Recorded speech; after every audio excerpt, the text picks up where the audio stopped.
I have thought up a new concept. Today, cool kids, we're going to begin a new series of videos. I'm going to call these Silver University, but we could call it Metal University.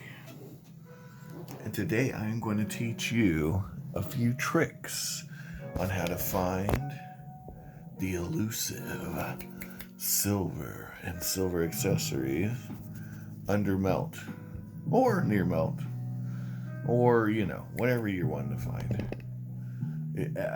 These techniques will help you find whatever you're looking for, okay, and get them at the best possible price. I like to think anyway. But this is episode 1, so we're going to go over the basic concepts that you need to understand in order to find out first, what are you looking for, right? The first question we're going to ask ourselves, what are we? Are we stackers or collectors? Now, if I were to buy this, let's say, right? Am I a stacker or a collector? Well, the answer is it's not what you think. Because it could literally be either. It could be either or both. Okay? And that's the trick. It can literally be both. I can be collecting that and stacking simultaneously. So I don't want to get too confusing, but when we're collecting, we're buying something because we want it for our collection. And a lot of times you're collecting a set of coins when you're collecting. But it could be a 1-year issue or a specific coin from a set. But this was not a collection purchase, because this coin is nowhere near what they said mint state 64. Probably extra fine. Anyway, I just wanted to show you this because it's in a flip. It's a BS flip, the National Numismatic Certification. Yeah, just some little outfit that they thought $25. Oh, yeah. Anyway, but when I bought it, I was stacking.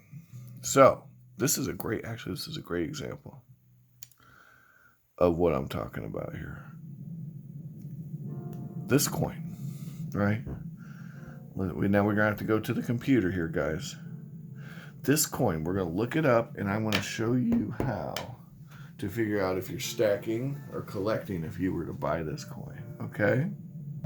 The first rule of this game is you have to know what you are looking for, okay? So in this case, we are looking for a 1905 10 centavo coin. Now, there's a couple ways you could come across this. Maybe you found this coin and you said, ooh, that's cool. What is it? All right. Maybe you bought it in a junk lot. Maybe you just happened upon it on the ground. Okay. Whatever the case, you want to know, you want to identify it. Okay, say you're just, and I'm going to show you, and if not this video, the next video, you can just run into random stuff when you're searching. Okay, is it a good deal? That's what we need to know. So here we go. 10 centavos, 1905, Mexico City. The Mexico City part doesn't matter so much on this coin, but there are situations where it does.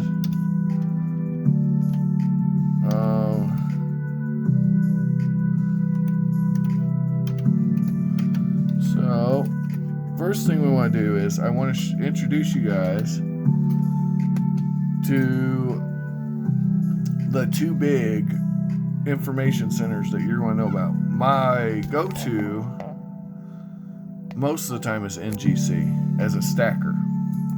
Okay, I'm going to show you why. Right in the description, we've got the fineness and the most important number of all, the actual silver weight.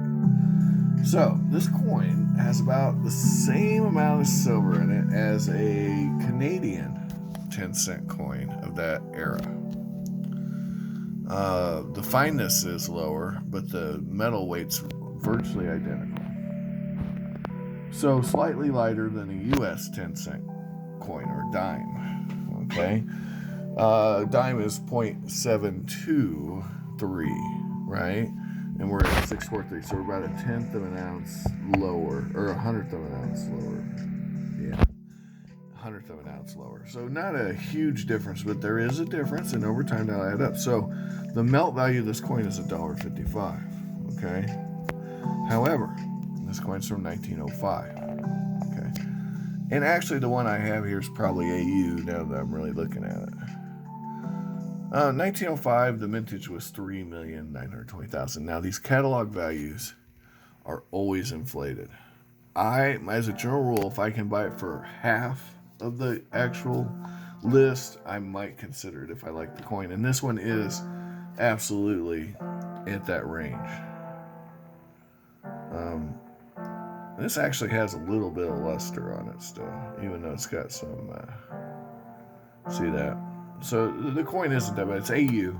It's not Mint State 64. But as you can see, the catalog on it's $8. I paid $3 and 86 cents. We're right there. Now, granted, I bought it back when silver was like $50 an ounce, so keep that in mind. And that's the other thing. The spot price is a moving target. Okay. So was I collecting or stacking when I bought this coin? Well, we're going to explore that. Let's explore it back at the table.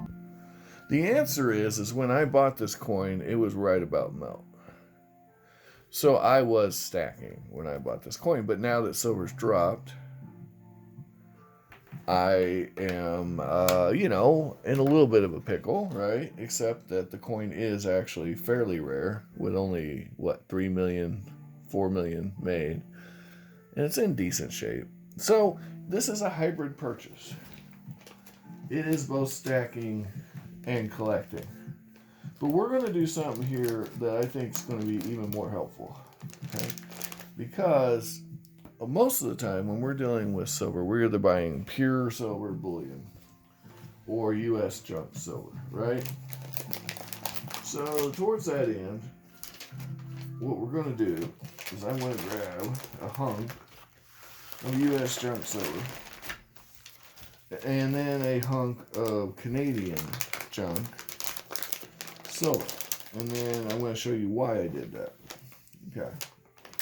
It's all going to make sense here in just a second.